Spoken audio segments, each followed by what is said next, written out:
guys, yan guys. Pupunta tayo sa sa bundok. Kung saan po na mayroong tinatawag nila mayroong mayroong swimming pool. Pero ang swimming pool na ito ay malapit sa bundok po daw sa medyo malayo-layo po ito konti. Ito naka-tricycle lang tayo guys. Yan makikita natin ay madanan natin ay halos kanyugan. Yan, may mga saging, yan. Pero magandang daan guys, yan. Itong tinatawag na dito sa Santa Clara po ito sa Lamansig Santa Clara Lamansig Sulat po. Ito siya. Yan. Kikita nyo po guys, talagang mabilis ang takbo namin. Pero kung lang ito, yung tinatawag nila na tricycle cat. Payong-payong kung sa English. Ay, payong-payong. Sa Tagalog po. Yan guys. Yan. Tuloy-tuloy lang tayo guys, yan.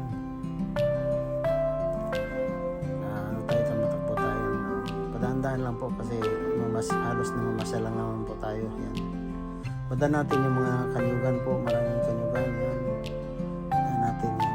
May mga bahay rin po na pagilid-gilid po konti. Yan guys. Yan po, tricycle. Yan guys. Dahan lang po tayo. Yan. Yan po ang tapo natin. Guys.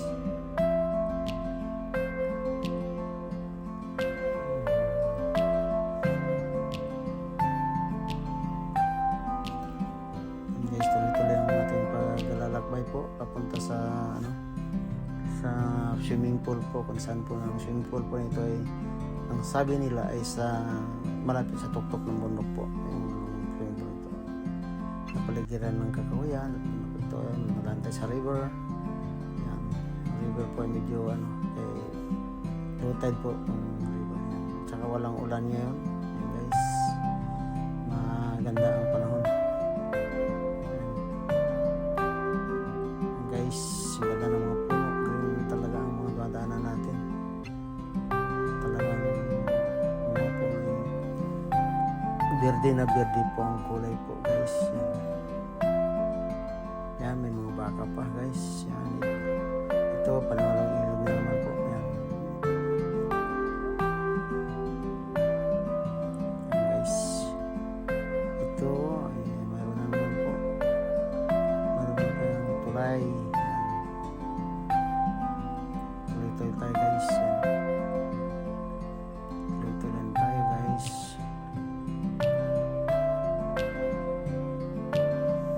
Yan, tatas na po ng mga new po. Tinatawag na coconut po. Coco guys. Yan. Yan guys. Medyo pabilis ang takbo yata ng ating sinasakyan. Medyo lumalakas guys, yun lang guys kasi pupunta natin yung tinatawag na swimming pool po dito sa isang lugar nito malapit sa tuktok ng bundok guys.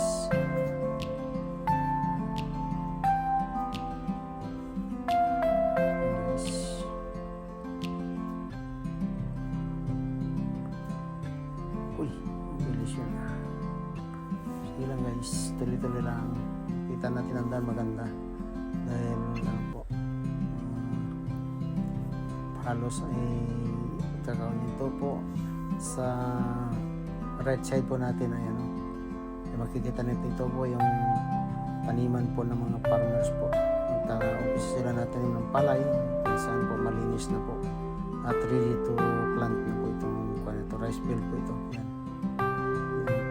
Daanan natin yan. Yan po ang proseso sa pagtanim ng palay sa Pilipinas. Yan. Guys, ito tara guys. Ito yung halos hangdanan natin halos dito guys. Dumating na tayo at saka ito may mayabas guys. Balak natin akatin yan maya. Sige, ito tuloy lang tayo guys. Yan. Tayo po ba bakit ito sana ito na sana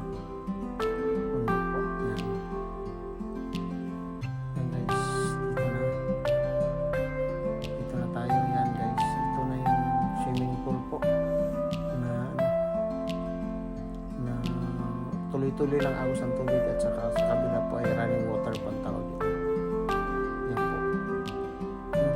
masyado po completed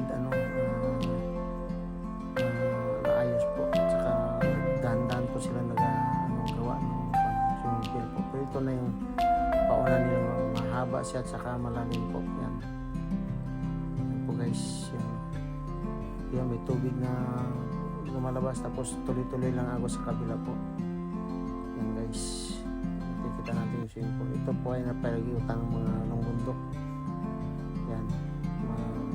Ito yung sa paligid niya guys. Yan.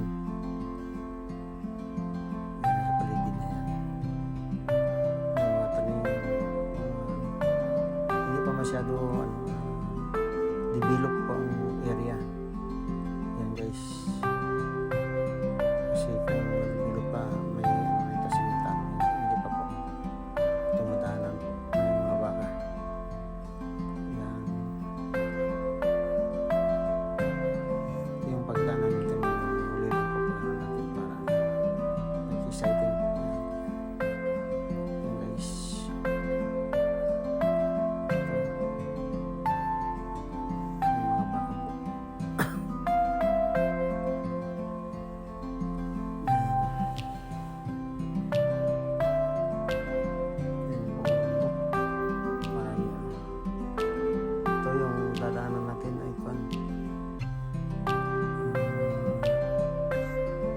Sapa po. Yan, galing water po ito.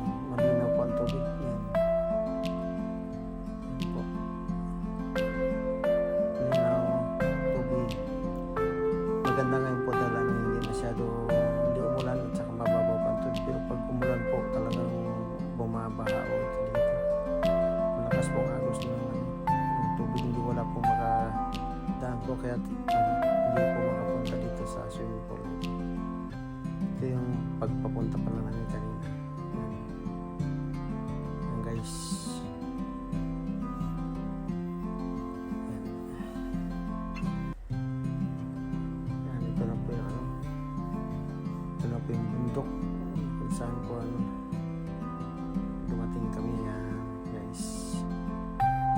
Ito yung paligid niya yan.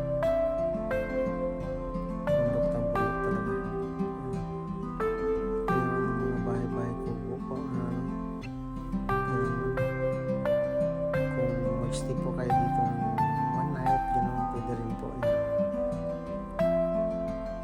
po.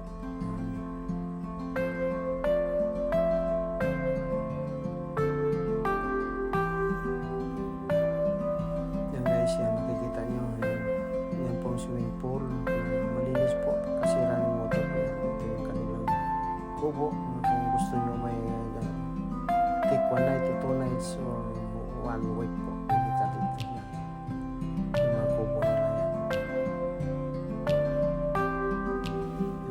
Style ng kanilang kubo dito, kanilang cottage kung saan cottage yan po guys. Ito yung kanila talagang napinayos kanila na swimming pool, hindi pa po natatapos. Yan guys,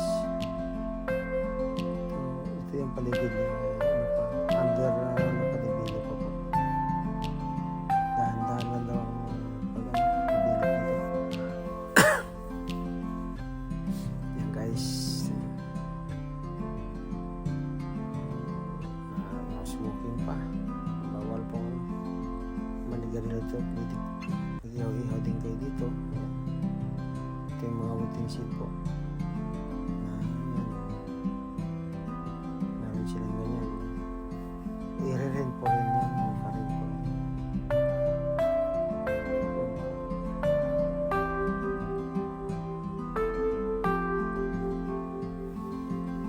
Paikutan ko ito ng kakawet.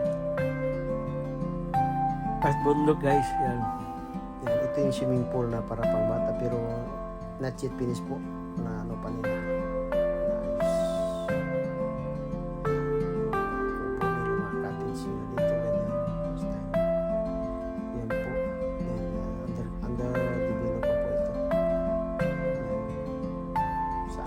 Sa tabi lang ng bundok po yan ang swimming pool na yan.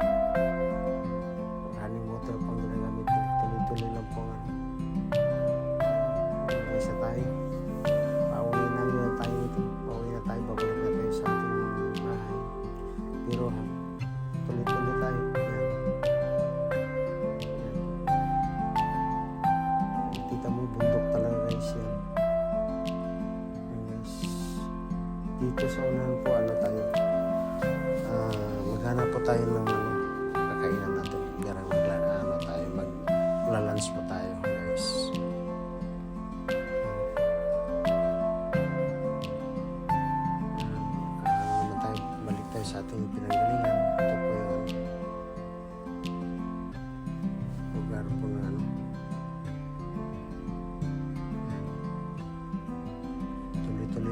guys.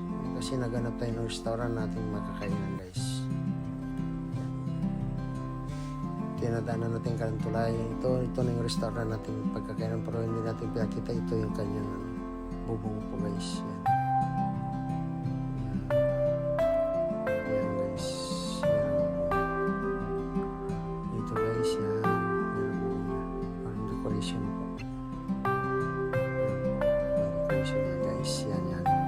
Maraming salamat guys. Hanggang dito na lamang guys.